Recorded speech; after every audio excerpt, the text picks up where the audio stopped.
Hello, period two. It's Mr. Anderson, and I'm talking to you from across the sands of time. It's Wednesday for me, but it's Friday for you, and I am not in class. But you are still going to get some work done for me today. So it is possible that by now the substitute has already explained to you that you are to write a practice essay, which should take you anywhere from between 45 minutes to 60 minutes.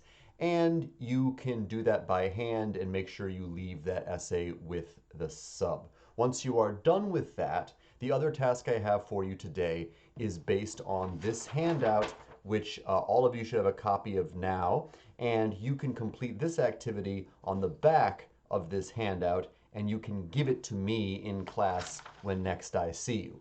The other thing that you need to remember for next class when I see you, that will be Tuesday, is that you need to have read chapter 6 of The Great Gatsby. So let's review. Today in class, you should have written your practice essay on the argument prompt. You should be ready to listen to instructions about this and do as much of this work as you can. And you're going to remember to read chapter 6 of Gatsby.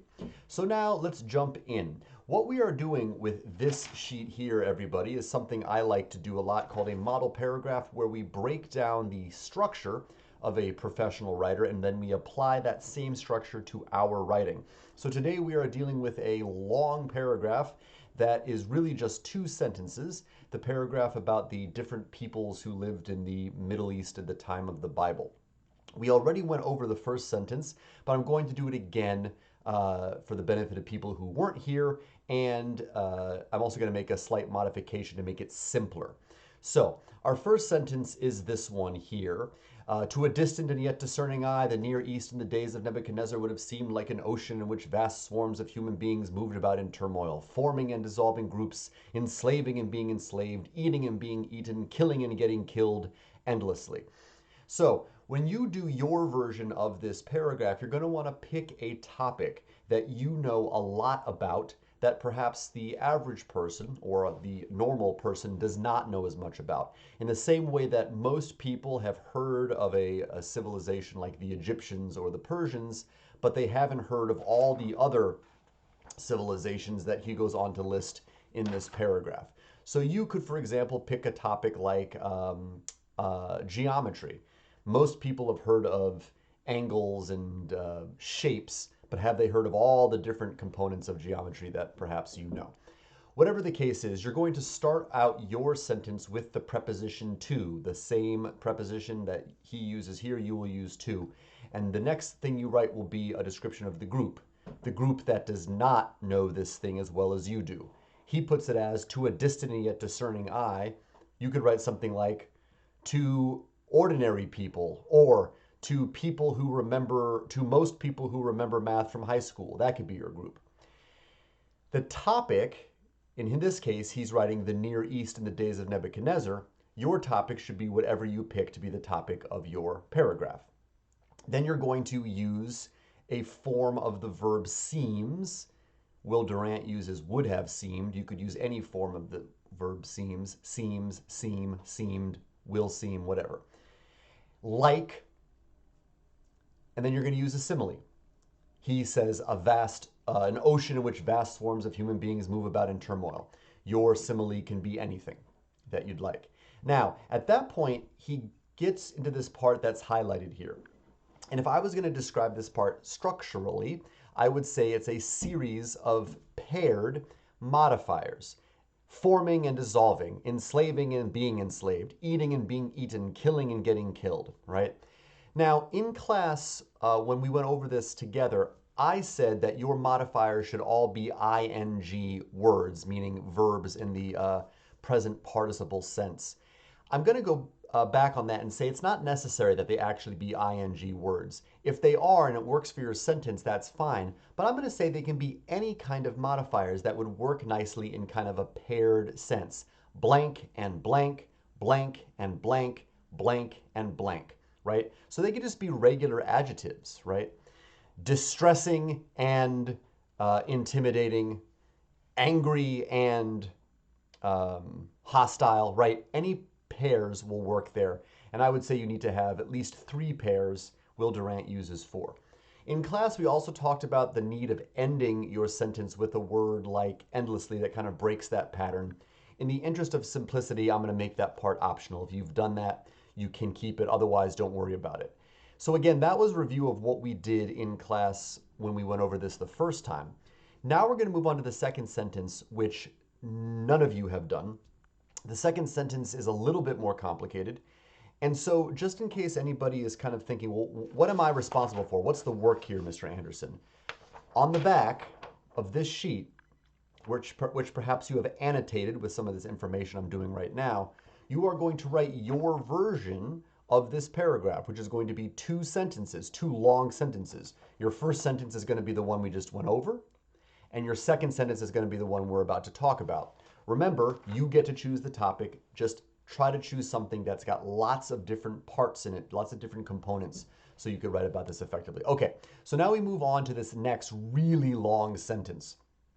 And I'm not going to read the whole thing out, but hopefully you would agree with me that if you were going to pick one feature of this sentence that makes it stand out, it would be this long list of tribes here that is such a long list that it almost becomes overwhelming. You are going to include such a long list in your second sentence as well, and I'll explain how to incorporate it, but that's not the only thing you're going to do. First thing I want you to notice is something that's called inverted syntax. So let's just focus here on this highlighted part. Behind and around the great empires, Egypt, Babylonia, Assyria, and Persia, flowered this medley of half-nomad, half-settled tribes. I want you to notice that the verb in this first clause is flowered, all right? Maybe you could figure that out easily. But what you may not have seen is that the subject of that verb flowered, right? Every verb needs a subject, the thing that does the verb. The subject is actually this medley of half-nomad, half-settled tribes. And what did they do? They flowered. And where did they flower? Behind and around the great empires. So in other words, this sentence rearranges what the common syntax is in an English sentence. Most English sentences go subject, verb, and then object. This sentence goes object, verb, subject. If I was going to rephrase this so it was more normal, it would say, a medley of half-nomad, half-settled tribes flowered behind and around the great empires. So you're going to try to do that same kind of inversion with your syntax, and I'm going to help you out with doing that right now. So your second sentence is going to start with any preposition. He uses the preposition behind. You could say any preposition. Behind, under, next to, beneath, inside, right, whatever. And what you're trying to get at here is that you have the stuff that everybody knows about your topic, the surface level stuff. But then there's a whole layer of stuff that most people don't see. So he says, behind and around the great empires, everybody knows the great empires. There's all this other stuff, these half-nomad, half-settled tribes. So you're going to begin with a preposition, and then you're going to use a phrase that identifies the familiar sense of your topic. So again, let's pretend we're using geometry as our topic here. Underneath the math that everyone remembers from high school, and notice math that everyone remembers from high school is a phrase that just identifies the familiar sense of your topic. Then you're going to have your verb. In this case, the verb is flowered, and you want to have your verb be whatever is a way of describing the subject, which is going to be a phrase that sums up the items in the list you're about to write. Okay, so in this case, the item in the list that he's about to write was medley of half-nomad, half-settled tribes. Maybe if you're writing about geometry, it would be a universe of interesting math, or a plethora of fascinating geometric concepts. And what did this plethora of fascinating geometric concepts do?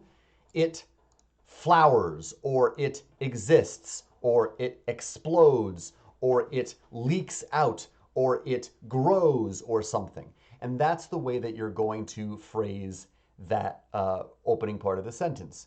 Once you do that, then you're going to use your colon. The colon's important. And then you're going to rattle off the long list of nouns that to you sum up all the different parts of this topic that the average person doesn't know about. Make sure that you're using nouns and not adjectives or verbs, so it should be things that compose your topic. And make sure that you're giving enough of them that the list actually seems long, right? I would say that should be at least like 7, 8 items. And then once you have your list done, very simply, you're just going to conclude with a comma and you're going to finish this phrase, each of which, dot, dot, dot, in the same way that Will Durant writes, each of which felt itself to be the center of geography. You're going to finish that sentence in whatever way you would like. So the hard part here is the inverted syntax. So I'm going to type out one more sample sentence that uses the same inverted syntax, and then it is up to you to write your own version of both of these sentences. All right. So let's say I wanted to make, let's make my topic basketball. All right. So I would say something like, underneath the game that everyone has seen on television. And so I've got now my preposition and my phrase that identifies the familiar sense of the topic. Underneath the game that everyone has seen on television. And now I need a verb. How about grows?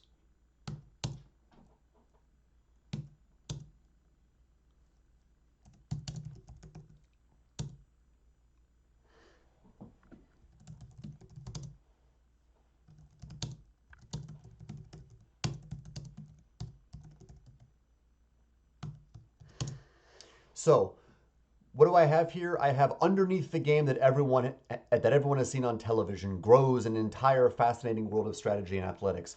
Notice that sounds a little old-fashioned, right? Which is what the inverted syntax does. So don't be thrown if your sentence sounds a little kind of stodgy. It's supposed to.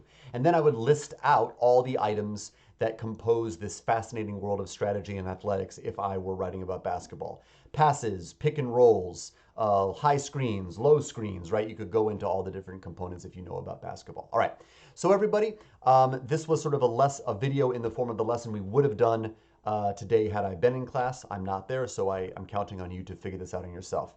The thing that I need to make sure you have done in class is the practice essay. So if you haven't done that yet, don't spend any more time on this video. Write the practice essay and give it to the sub. Don't forget to read Chapter 6 of Gatsby for next class. This, everybody, if you do not finish it in class today, it's just 2 sentences that you're writing. I think you can write it, get it done for me for next class as well. All right, thank you for your hard work today on a Friday, everybody, and I will see you on Tuesday.